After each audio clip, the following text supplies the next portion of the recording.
జిల్లా బాలల పరిరక్షణ అధికారి కె చైతన్య కుమార్. మహిళా శిశు సంక్షేమ శాఖ ఆధ్వర్యంలో ఇక్కడ మన సుభాష్ నగర్లో శిశు గృహ అనేది ఏర్పాటు చేయడం జరిగింది.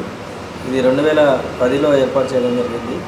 అయితే అనాథ పిల్లలు కావచ్చు, లేదా తల్లిదండ్రులు వదిలేసిన పిల్లలు కావచ్చు, లేకపోతే ప్రభుత్వ ఆసుపత్రుల్లో వదిలేసిన పిల్లలు కావచ్చు, అమ్మాయిలే పుట్టిరని చెప్పేసి మనకు గవర్నమెంట్కి హ్యాండ్ ఓవర్ చేసే విధంగా ఈ హోమ్ అనేది ఉంటుంది.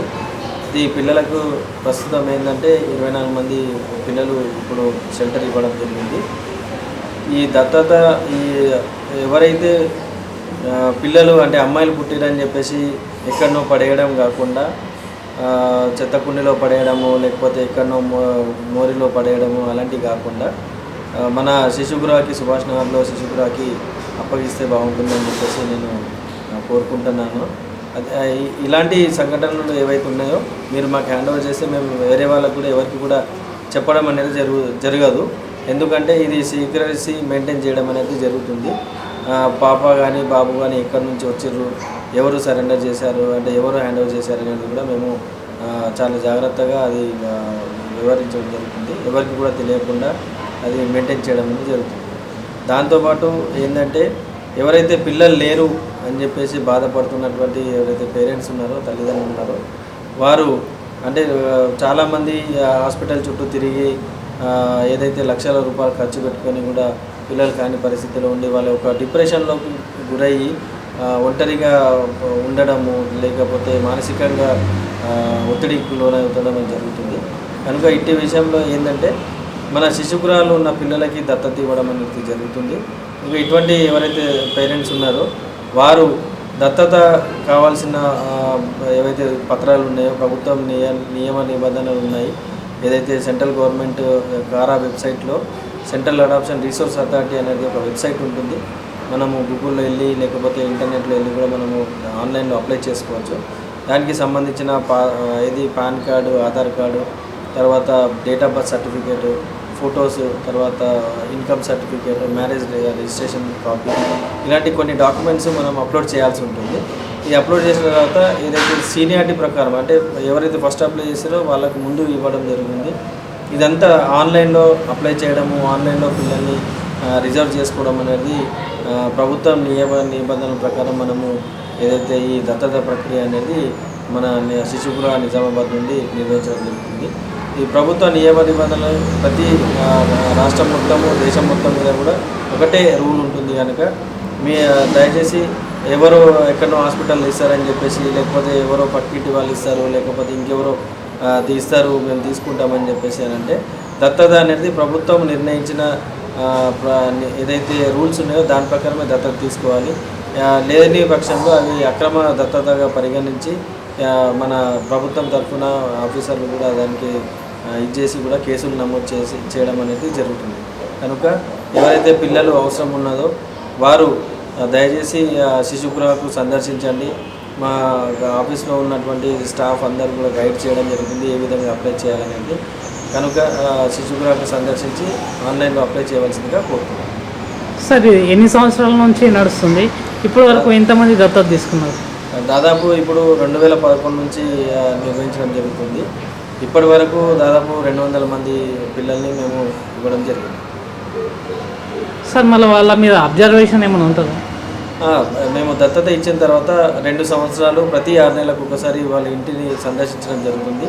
పిల్లలు ఏ విధంగా చూస్తున్నారు, వాళ్ళ ఇమ్యునైజేషన్ అవుతుందా లేదా, వాళ్ళు పిల్లలతోటి తల్లిదండ్రులతో పిల్లలు మమేకం అయినారా లేదా, సమాజంలో వాళ్ళందరూ కలిసి ఉంటున్నారా లేదా అనేది కూడా ప్రతి 6 నెలలకు ఒకసారి 2 సంవత్సరాల వరకు మన ప్రభుత్వం తరఫున ఫాలోఅప్ అనేది ఉంటుంది. సార్ ఏమన్నా వాళ్ళు సరిగ్గా చూడకుంటే ఏమైనా చర్యలు ఉంటాయా? సరిగా అంటే ఎవ్రీ 6 మంత్స్కి ఒకసారి చూస్తాం కనుక వాళ్ళకి సరిగా చూడలేని పరిస్థితులు ఉంటే ఒకసారి అంటే పేరెంటల్ కేర్ ఎలా తీసుకోవాలి, అంటే పిల్లల్ని ఎలా పెంచాలనే అవగాహన ఉండకపోవడం వల్ల కూడా కొంతమంది ఇచ్చేస్తారు కనుక వాళ్ళకి రెగ్యులర్గా కౌన్సిలింగ్ చేయడము, ఏ విధంగా చూడాలి, తర్వాత ఏ విధంగా అడ్జస్ట్ కావాలి, పెద్ద పిల్లలు తీసుకుంటే కొంచెం అడ్జస్ట్మెంట్ ప్రాబ్లం ఉంటుంది కనుక ఏ విధంగా అడ్జస్ట్ కావాలి, పిల్లలకు కూడా రెగ్యులర్గా కౌన్సిలింగ్ చేస్తూ ఉంటాము. ఈ విధంగా చేయడం వల్ల వాళ్ళలో మార్పు వస్తుంది. తర్వాత ఏంటంటే ఒకవేళ రెగ్యులర్గా ఫాలోఅప్ చేయాలని అనుకుంటే మా లోకల్లో ఉన్న అంగన్వాడీ టీచర్కి మేము అటాచ్ చేయడం జరుగుతుంది. వాళ్ళు ఏ విధంగా చూస్తున్నారు అనేది కూడా అంటే ఉంటుంది. ఎవ్రీ 6 మంత్స్కి ఒకసారి మేము చూస్తూ వారికి సరైన కౌన్సిలింగ్, సరైన గైడెన్స్ అనేది ఇవ్వడం అనేది జరుగుతుంది.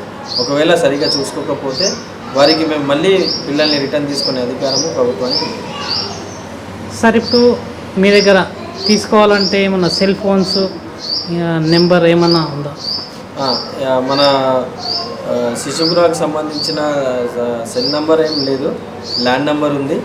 సుభాష్ నగర్లో మన అయ్యప్ప స్వామి టెంపుల్ దగ్గర షిప్ బిల్డింగ్ అంటే ఎవరైనా గుర్తుపడతారు, పడవ హాస్టల్, ఇక్కడికి వచ్చి మీరు కాంటాక్ట్ చేస్తే ఇది ఉంటుంది. లేని పక్షంలో 1098 అనేది టోల్ ఫ్రీ నెంబర్ ఉంది.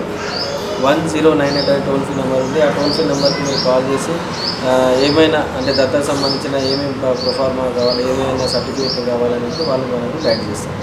సార్ ఇప్పుడు ఎంతమంది పిల్లలు ఉన్నారు, వాళ్ళకు అంటే ఆహార రీత్యా ఏం చేస్తారు? ప్రస్తుతం 24 మంది పిల్లలు ఉన్నారు మన శిశుగృహాలు వసతి పొందుతున్నారు. వారికి ఏంటంటే 0 to 6 months అంటే 6 months లోపల ఉన్న పిల్లలు కేవలం పాలు అంటే మన లాక్టోజన్ 1 అనేది పాల పౌడర్ దొరుకుతుంది. డాక్టర్ రికమెండ్ చేసిన పాల పౌడర్ని మాత్రమే మేము వాడడం జరుగుతుంది. 6 months తర్వాత 6 months నుంచి వాళ్ళకి పాలుతో పాటు ఏదైతే వాళ్ళు తినే ఉగ్గు కానీ లేకపోతే ఏవైతే ఉన్నాయో 6 months తర్వాత ఏవైతే పెట్టాలనో అందరికీ పెడతాము. మిగతా తినే పిల్లలకి రెగ్యులర్గా మన మార్నింగ్ టిఫిన్, మధ్యాహ్నం భోజనము, ఎగ్, తర్వాత సాయంత్రం భోజనము, సాయంత్రం ఫ్రూట్స్ ఇవ్వడము, రాత్రి భోజనం అనేది ఈ విధంగా అంటే వాళ్ళకి టైం టేబుల్ అంటే షెడ్యూల్ ఏమి ఉండదు. వాళ్ళకి ఎప్పుడు ఆకలి అయితే పిల్లలకి ఎప్పుడు కావాలనుకుంటే అప్పుడు రెగ్యులర్గా నడుస్తూనే ఉంటుంది. ఎంతమంది స్టాఫ్ ఉన్నారు? ఇప్పుడు మన దగ్గర 6 మంది శిశుగృహాలు ఆయాలు ఉంటారు, ఒక శిశుగృహ మేనేజరు, సోషల్ వర్కరు, ఒక ఏఎన్ఎం అనేది ఉంటారు. ఇప్పుడు మొన్న జరిగిన సంఘటన మీద ఏంటి? మొన్న అంటే తల్లి పెంచుకోలేని స్థితిలో ఉండి అంటే అక్కడ తండ్రి కూడా పట్టించుకోలేని పరిస్థితులు ఉండడం వల్ల ఆ అమ్మాయి కూడా సరైన అంటే మైండ్ మెచ్యూరిటీ లేకపోవడం ఉండడం వల్ల వాళ్ళు ఏంటంటే సరి అయిన చూసుకోకపోవడము, వాళ్ళు ఏదో చేస్తారనే అనుమానంతో అంటే తల్లి సరిగా పెంచుకోలేక తల్లి యొక్క తండ్రి కూడా ఎవరు కూడా పట్టించుకోకపోవడం వల్ల ఆమె సరిగా చూసుకోలేని పరిస్థితిలో ఆమె ఏం చేయాలని అర్థం కాకపోవడం అనేది జరిగింది. కనుక అక్కడున్న వైద్య సిబ్బంది గమనించి అమ్మాయిని ఏదైతే ఉందో కౌన్సిలింగ్ చేసి ఆ బేబీని ఎన్ఐసియూలో పెట్టడం జరిగింది. తర్వాత ఆరోగ్యం కుదుటపడ్డ తర్వాత మాకు బేబీని శిశుగృహకు అప్పగించడం అనేది జరిగింది. సార్ ఇప్పుడు మేము అంటే తీసుకునే వాళ్ళు ఏమన్నా రూల్స్ ఏమన్నా ఉంటాయా? అయితే అప్లై చేసేటప్పుడు మాత్రము మనము వెబ్సైట్ ఉంది, సెంట్రల్ అడాప్షన్ రిసోర్స్ అథారిటీకి సంబంధించిన వెబ్సైట్ ఉంది, www.kara.nic.in అనే ఈ వెబ్సైట్లోకి వెళ్ళి మనకు ఏదైతే పాన్ కార్డు బోత్ పేరెంట్స్ ఎవరైతే భార్యాభర్తలు ఉన్నారో వాళ్ళ పాన్ కార్డు, వాళ్ళ ఆధార్ కార్డు, తర్వాత మ్యారేజ్ రిజిస్ట్రేషన్ తప్పనిసరిగా ఉండాలి, తర్వాత బర్త్ సర్టిఫికేట్ ఇద్దరిది ఉండాలి, తర్వాత ఇన్కమ్ సర్టిఫికేట్ లేదా శాలరీ సర్టిఫికేట్ లేకపోతే ఐటీ రిటర్న్స్ ఇవి ఉండాలి, తర్వాత ఒక జాయింట్ ఫోటో ఉండాలి. ఇవన్నీ తీసుకొని స్కాన్ చేసి అప్లోడ్ చేయాలి ఈ వెబ్సైట్లో. మన యూజర్ ఐడి పాస్వర్డ్ జనరేట్ చేసుకోవాలి. దాని తర్వాత మన ఇంటికి అప్లై చేసిన తర్వాత మన ఇంటికి ఒక 10 రోజుల లోపల ఇక్కడ నుంచి ఎంక్వైరీ ఆఫీసర్ వస్తారు. మీరు ఇచ్చిన డాక్యుమెంట్ కరెక్టా కావా, తర్వాత సామాజిక పరిస్థితి ఎలా ఉంది, తర్వాత ఆర్థిక పరిస్థితులు ఎలా ఉన్నాయి, అన్నీ వాళ్ళ మెంటల్ కండిషన్ ఎలా ఉంది, ఎవరైతే అప్లై చేశారో ఇవన్నీ సమగ్రమైన నివేదిక అనేది మనము మన ఆఫీసర్ ఇచ్చిన తర్వాత అది మన వెబ్సైట్ ద్వారా అప్లోడ్ చేయడం జరుగుతుంది రిపోర్ట్. తర్వాత వాళ్ళ సీనియారిటీ అంటే వాళ్ళ నెంబర్ అనేది వాళ్ళకి తెలిసిపోతుంది. అంటే మన నెంబర్ ఎంతమంది ఉన్నారు అప్లై చేసిన పేరెంట్కి, మన నెంబర్ మనకన్నా ముందు ఎంతమంది ఉన్నారు అనేది వాళ్ళకు తెలిసిపోతుంది. ఎవరైనా తల్లిదండ్రులు బయట వ్యక్తుల ద్వారా కానీ లేకపోతే ఎక్కడైనా ఆసుపత్రులలో కానీ పిల్లల్ని తీసుకోవడము, అక్రమ దత్తత చేయడం అనేది నేరం కనుక ఈ అక్రమ దత్తత అనేది చేయడం వల్ల మన చట్టం ప్రకారం 3 సంవత్సరాల జైలు శిక్ష అనేది ఉంటుంది. తర్వాత అనేకమైన కేసులు ఉంటాయి కనుక దానికి సంబంధించిన ఈ అక్రమ దత్తత తీసుకోకుండా మన ప్రభుత్వం నియమించినటువంటి నియమ నిబంధనలను పాటిస్తూ శిశుగృహ నుండి దత్తత తీసుకోవాల్సిందిగా కోరుతున్నాము. ఎవరైనా అక్రమ దత్తత తీసుకున్న వాళ్ళు ఎవరైనా ఉంటే 1098 అనే మన టోల్ ఫ్రీ నెంబర్ ఉంటుంది. ఆ టోల్ ఫ్రీ నెంబర్కి కాల్ చేసి కూడా మీరు చెప్పచ్చు. ఎవరు చెప్పినా కానీ వాళ్ళ యొక్క వాళ్ళ పేరు కానీ వాళ్ళ డీటెయిల్స్ కానీ సీక్రెట్ మెయింటైన్ చేయడం అనేది జరుగుతుంది కనుక ఎవరైనా అక్రమ దత్తత తీసుకున్నా ఇచ్చినా కానీ చట్టపరంగా నేరము. ఇటువంటి ఎవరైనా తీసుకున్న వాళ్ళు ఉన్నా ఇచ్చే వాళ్ళు ఉంటే కూడా మన టోల్ ఫ్రీ నెంబర్కి ఫోన్ చేయవలసిందిగా కోరుతున్నాం.